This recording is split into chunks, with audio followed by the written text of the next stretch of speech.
Finally, see the start.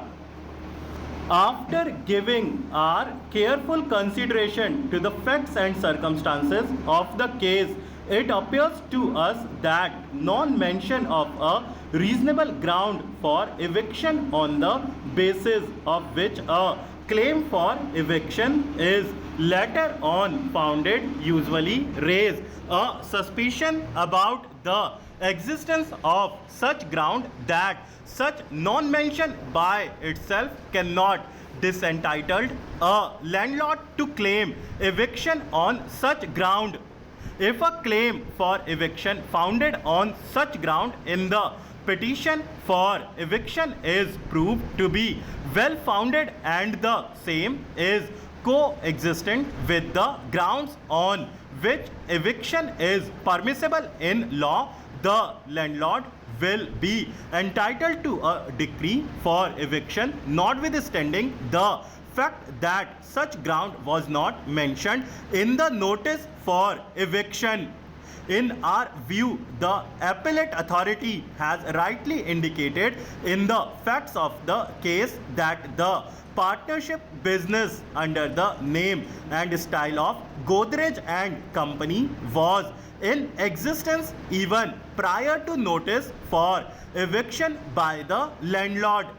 Such partnership business was registered and the license for the business was obtained and the business had been subjected to assessments made by the income tax authorities.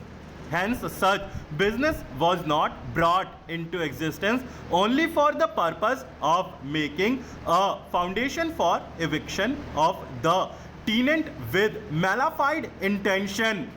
Hence, in the facts and circumstances of the case, it cannot be reasonably held that the claim of bona fide requirement on account of the said partnership business is in itself malified and should not be taken into consideration simply because the case for bona fide requirement on that account had not been mentioned in the notice for eviction.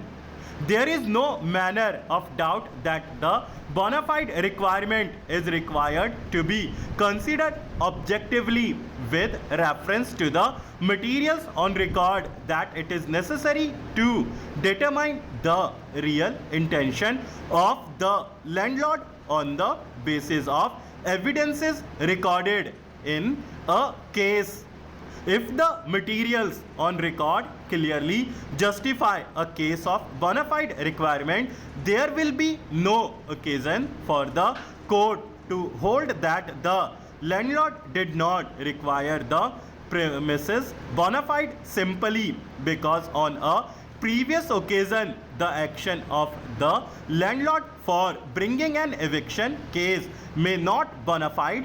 It should be borne in mind that the cause for eviction is a recurring cause of action, and even if the existence of such cause of action had not been found in previous proceedings for eviction, the same cannot be discarded if such claim is established by cogent evidences produced by the landlord in subsequent proceedings.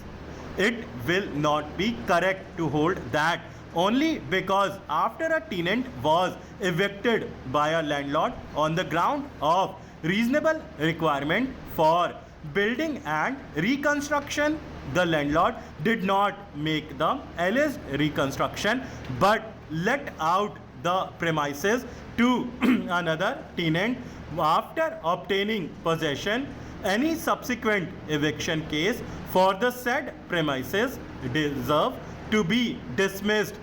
The landlord, in our view, may bring an action for eviction of the tenant subsequently stop